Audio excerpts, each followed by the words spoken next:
Welcome to the San Diego Museum of Art's series, Art Stop, live stream Valentine's Day version today.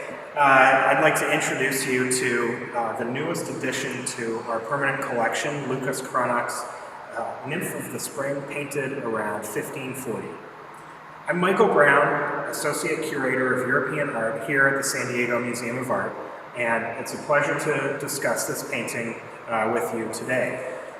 Before we get to know the painting itself and the story behind it, I'd like to introduce you to the artist who was the founder of a very important workshop in Wittenberg in Saxony during a very interesting time in European history. Lucas Cranach the Elder, and historians know him as the Elder to distinguish him from his very talented son, Lucas the Younger. He created the most important court workshop in Saxony in 1505 when he was invited by Frederick the Wise to become court painter to the rulers of Saxony. It was around the same time that Martin Luther began to emerge on the scene, and eventually in 1525 Lucas Cranach the Elder served as best man at Martin Luther's wedding to Katharina von Bora. And the two families, the Cranachs and the Luther family, as well as other families that were leaders in the Protestant Reformation, became intertwined. And in fact, Lucas the Younger, who was responsible for the majority of this painting, was actually married to one of the nieces of Martin Luther's partner in the Reformation movement. And so here we have a great mix of art and politics and a story about the Renaissance coming to Northern Europe. And so in the figure of Lucas Cranach and his very talented children, which included daughters as well, we find a really interesting subject to tackle. And here at our museum, this is the first work by Lucas Cranach to enter the collection, and it's a way for us to discuss the Northern Renaissance in a way that we've never been able to do before. This is now our most important Northern Renaissance painting, and it's a pleasure to be able to discuss it today and share with you a little bit about the background of the work. You can see that it's a female nude reclining in a landscape, and a number of little details that I'd like to point out include the spring here, a Latin inscription in the upper left, some stags over here, one of which is drinking from the spring water. Then you have some curious attributes here, a shield and a bow and arrows, and then birds down here in the corner. And the birds are actually rock partridges, which has some symbolic meaning that I'll get into in a minute. But to turn back to the female figure herself, this was a subject that became very popular among the sophisticated patrons, including the electors of Saxony and the leaders of the Protestant Reformation, because of its allusions to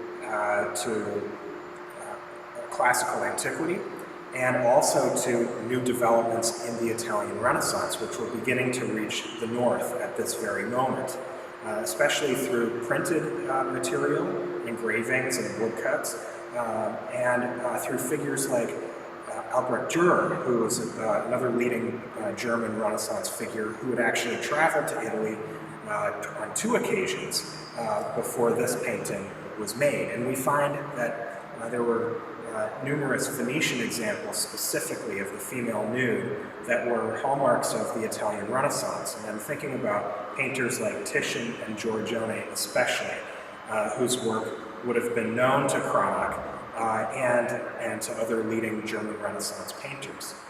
And if you look at the figure, Cranach is a little bit different. He's a little different than Dürer, in fact, who took on a much more Italianate, naturalistic kind of approach to the human figure. Cranach still has one foot in the late Gothic kind of aesthetic, as did his patrons. And for him, an elegant contour, as you can see looking at the outlines of the finely drawn figure. These elegant contours were a lot more important to him and his aesthetic than were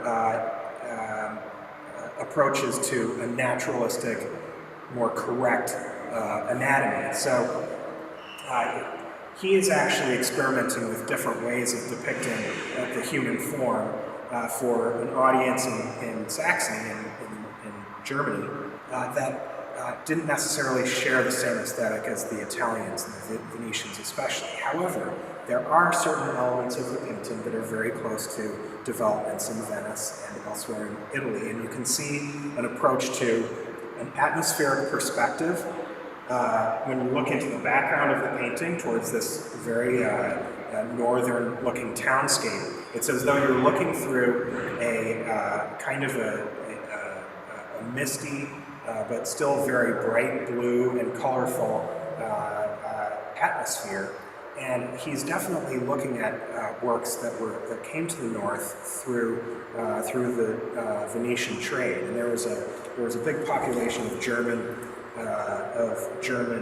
merchants in Venice at the time. So there was trade back and forth. So he would have known about works by, say, Giovanni Bellini and, as I mentioned, Giorgione and Titian as well. But Leonardo was also well known by this point too. So you have this is the moment when the Italian Renaissance is really reaching the north, and Cranach himself and his son Cranach the Younger, Lucas the Younger, were consummate Renaissance men. His daughters were Renaissance women as well. Were highly educated, multi-talented. And Cranach himself he formed a publishing house.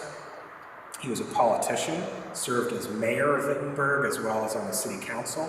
He was a wine merchant, which required a special privilege given to him by the elector of Saxony. So he had his hand in a lot of things. So this was a time when education was coming to the forefront, and that was part of what it meant, this humanist movement known as the Renaissance, where there was a lot of different talents that sort of helped define human achievement at the time. And so painting was just one of those things that he excelled at. And turning back to the subject, the story of the painting, this was a subject that was very popular with the educated elite because it had numerous different aspects that the audience could delight in, beyond just the human figure, exploration of human anatomy and depictions of sensuality. Here we also have layers of meaning when it comes to the story that he's sharing. And immediately we look to the attributes to say, oh, okay, well, if there's a nymph lying in a landscape with stags in the background, Diana must be involved somehow. Diana, who is the virgin goddess of the hunt. Her story was well known to the educated classes throughout Europe, as well as the other gods and goddesses of Roman and Greco-Roman antiquity. But the stags in the background are one of the keys to the story, because it was a well-known part of Diana's myth that the hunter Actaeon had the misfortune of stumbling upon her and her nymphs while they were bathing. And Diana, seeing him, the hunter Actaeon, turned him into one of the stags that he was hunting, and his hunting dogs tore him apart. Well, Cranach doesn't show the gory details of that side of the story in this painting. He just merely alludes to it, so that the patrons would have seen that, and immediately that story would have been called to mind. Looking at the other symbolism in the painting, you can see the rock partridges in the lower right. And that is an allusion to chaste love rather than carnal desire or carnal love.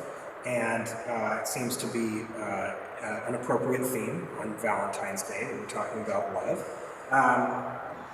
And this was proved to be sort of a foil to the nude here, basically showing that these rock partridges would have been a signal to the patrons, or a reminder that chastity or chaste love was a virtue, as well as the other lessons that we could learn from classical antiquity.